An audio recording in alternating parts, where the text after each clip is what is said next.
کەنەدا پەنابەری دەوێ یەکێک نییە بمان با بۆ کەنەدا.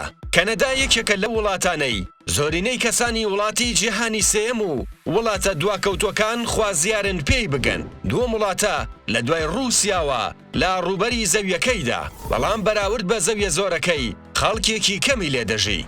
ژمارەی دانیشتوانەکەی نزیکەی 39 ملیۆن هاوڵاتیە، بەڵام ساڵانە لە ڕێگەی چەند بەرنامەیەکی تایبەتی حکومیەوە خەڵکانی وڵاتانی تر وەردەگرێ. ئەو بۆنەیەوە حکوومەتی کەنەدا ڕایگەیاند کەوا تاوەکو ساڵی 2025 ساڵانە 500,000 پەنابەری دەوێت بۆ پڕکردنەوەی ڕێژەی دەستی کار.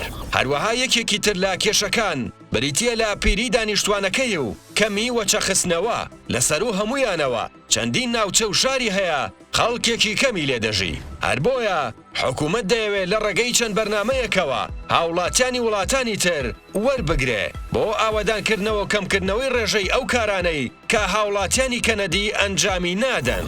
بەڵام حکوومەت سەرباری ویستی زۆری بۆ پەنابەر ڕێگا ناکاتەوە بە شێوەیەکی هەڕەمەکی خەڵک ڕووبکاتە کەنەدا، بەڵکو چەندین بەرنامەی داڕشتووە تاوەکو لە ڕێگەی ئەو بەرنامانەوە باشترین کەسەکان بهێنێتە وڵاتەکەیەوە. ئایا حەز دەکەیت بگەیتە کەنەدا؟